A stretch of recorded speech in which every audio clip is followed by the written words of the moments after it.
Hello, and welcome to episode 8 of the Forward Progress Football Podcast. I'm your host, Zach Party, and today we're going to be talking about some 2019 drafted wide receivers whose contracts are about to expire and whether I think you should pay them, play them, or trade them. Let's get right on into it.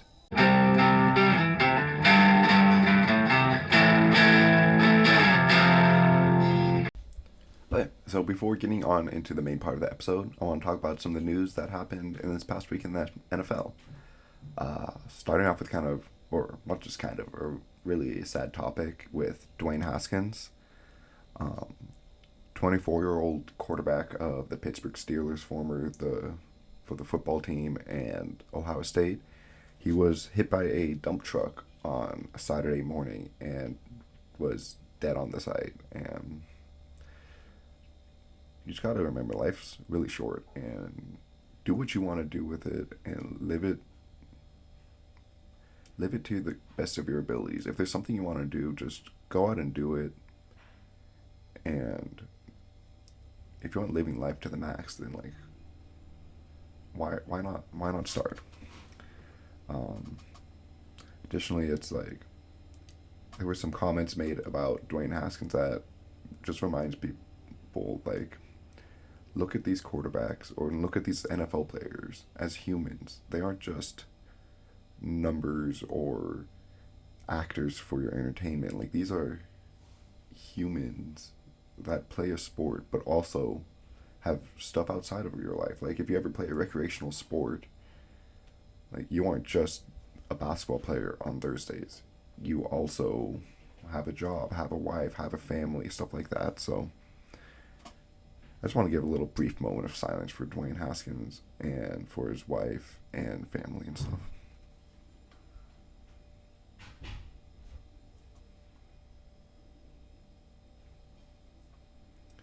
All right, now to transition away from that, next thing I wanted to talk about was Derek Carr getting a new contract extension, 4 years, 121.5 million, or 3 years, 121.5 million, put him at $40.5 million a year.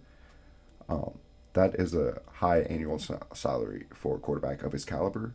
However, only this upcoming season is guaranteed, and after that, they have outs on him.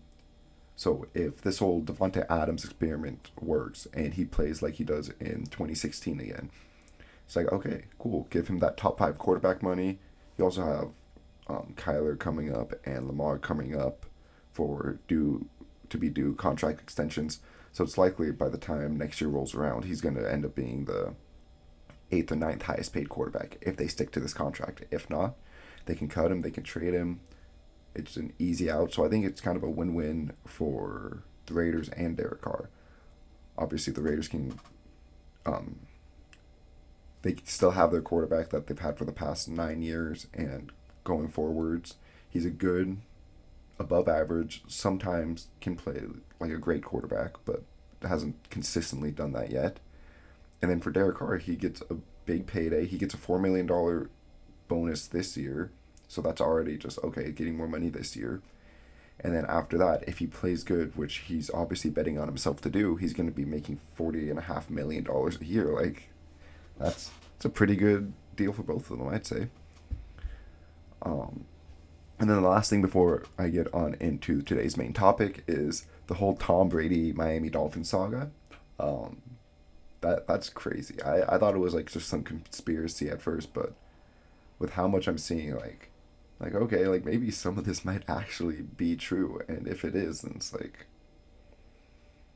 how does new Miami coach Mike McDaniel handle this? How does Tua handle this? There's just so much that can snowball off of what happened, and also just imagining this alternate world where all this does go down.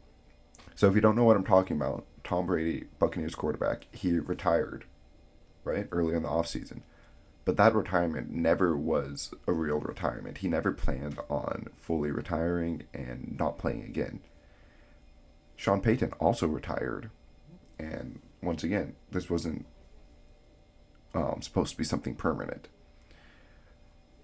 Tom Brady was going to get a job with Stephen Ross, the owner of the Dolphins, who also went to Michigan State, or not Michigan State, Michigan. So they have that kind of connection there. He's going to get a job in the organization, get partial ownership of the Dolphins, and then find some workaround way to still be the quarterback of the Dolphins.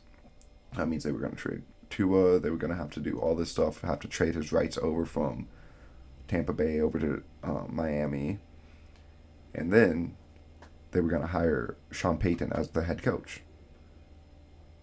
But they already had this all in plan. And then so they let go of, what's his face? Brian Flores. They let go of Flores. And Flores hits him with a lawsuit.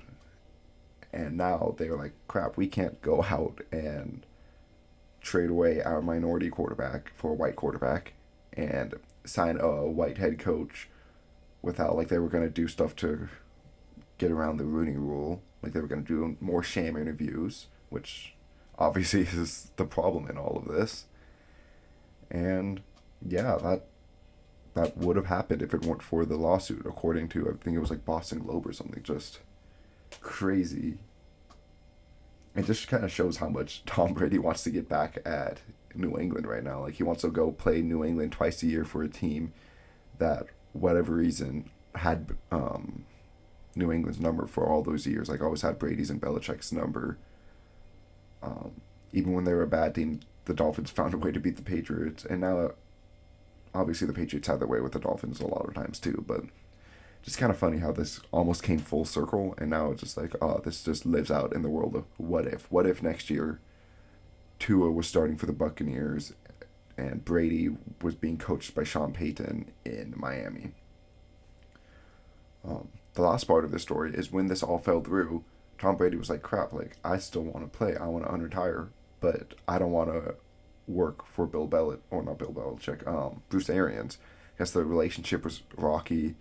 Leftwich and Brady would, like, come up with a game plan, and Arians would come in and be like, oh, but I want to change this and this and this and this.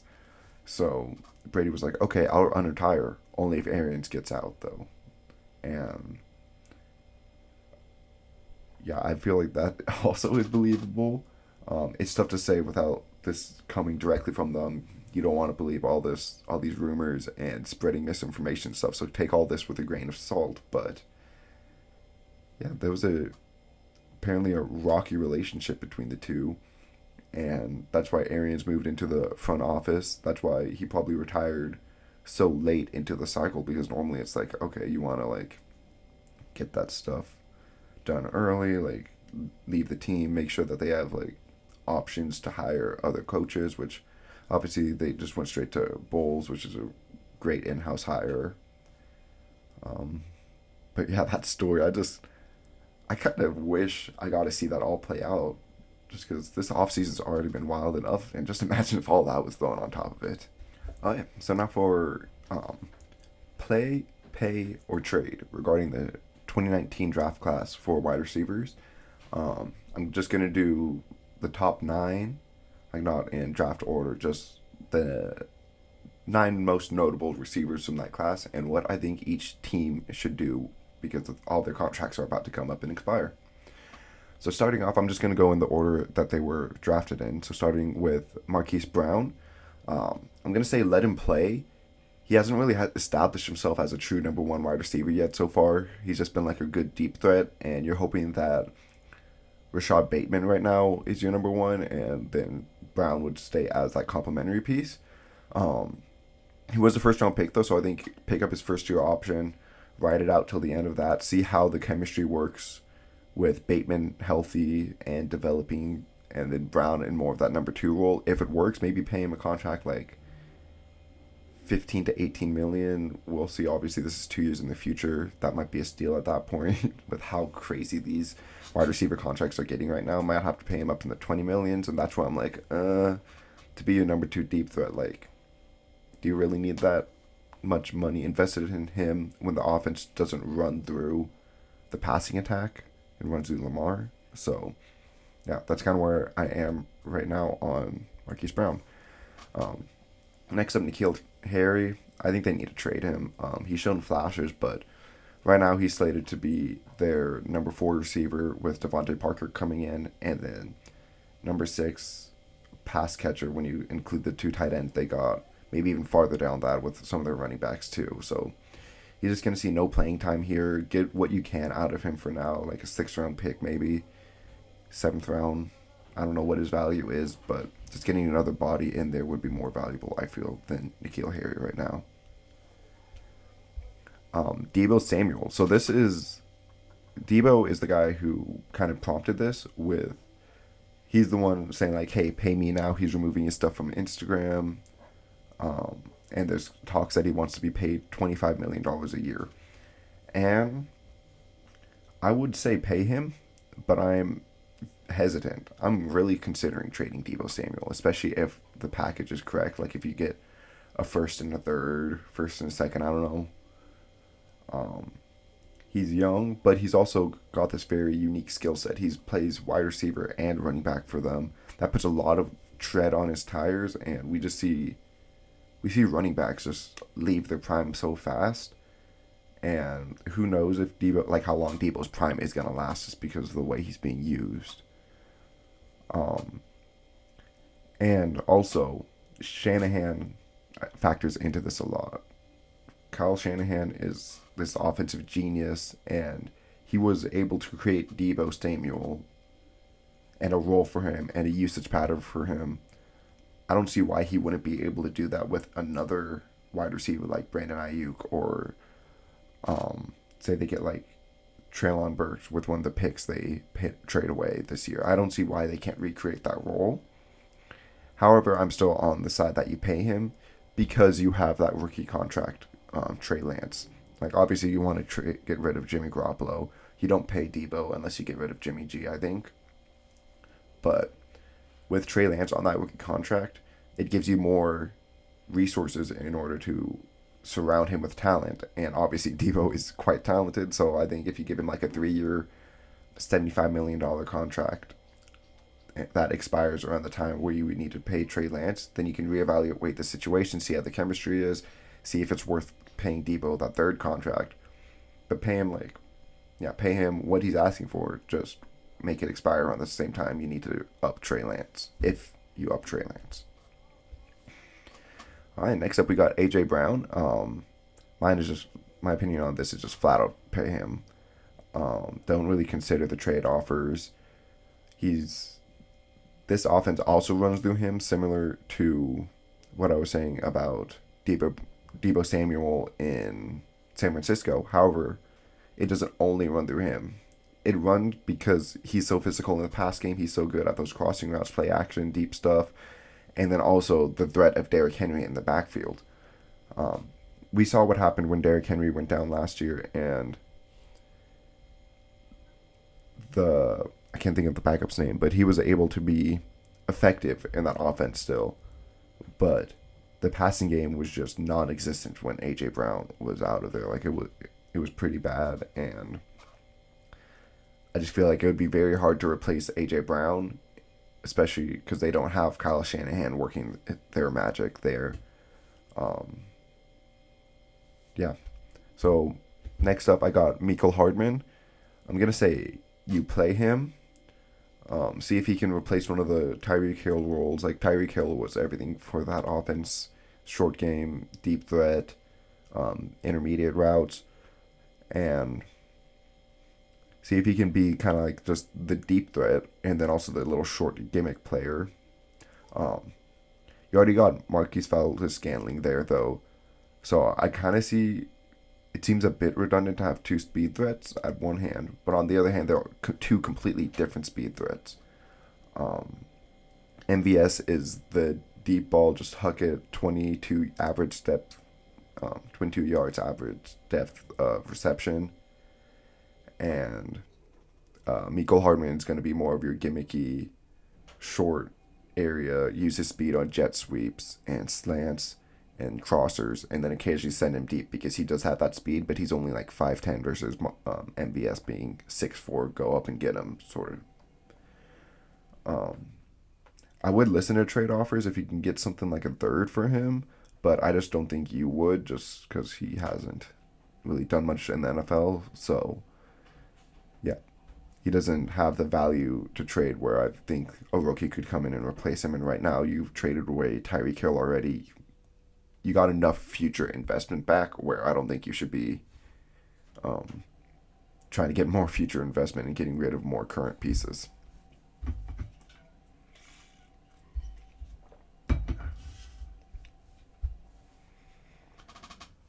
All right, so next up we got DK Metcalf. I'm gonna say pay him, but you trade Tyler Lockett. Um, DK is a great athlete, super big, super fast. He will help whatever next quarterback comes in, or Drew Lock if you want to help him. Um, he will help develop him by just being a great option to throw to and being able to bail him out on deep balls and stuff like that. Just um, I think you need to be thinking about the future here if you're Seattle.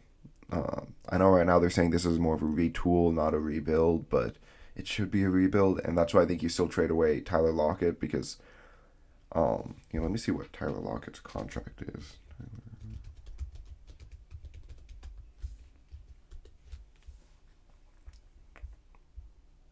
4 years, 69 million. Let me see that math. Yeah, so that's 17 million a year, and DK's gonna want at least I'd say 22 to 25 million dollars a year. It's a lot to have locked up into your receivers when you're a rebuilding team with not a good O line, not a good defense. You need more money to invest in other places. So I and then you also want to hopefully see Eskridge take another step up in this next year. Spend a second round pick on him. Was your highest draft pick last year. Draft another receiver in the second, third round, and I think that's the way they should go. Get rid of Lockett because you could get probably easily like a second round pick for Lockett. I would assume. Use that kind of like Stephon Diggs. Replace him with obviously you're not going to get someone as talented as Justin Jefferson, but yeah, I think it would be. I think you should keep DK around, but then get rid of Tyler Lockett. All right. So next up we got Deontay Johnson for the Steelers. I would say play him. He shows all these flashes. He's one of the best route runners in the league. He's great at creating separation, but he does have like these drop issues. Um, Hopefully he works on them in the offseason. And then we'll also see how he looks without Big Ben. Um, Even Mitchell Trubisky right now is an upgrade over end of career Big Ben. So maybe with Deontay Johnson actually catching balls that are more than 3 yards deep, he will be able to show, hey, I'm a true number one receiver. I should be paid like one. But I think if he does put this all together this year, this is this is what the franchise tag is meant for. Because if you pay him this huge $20 to $25 million contract extension after having just one good year, like he's had good years, but after one great year, that's when it's kind of like okay. And then if he doesn't have a great year, is that really worth keeping him around? Depending on the price tag he's asking for.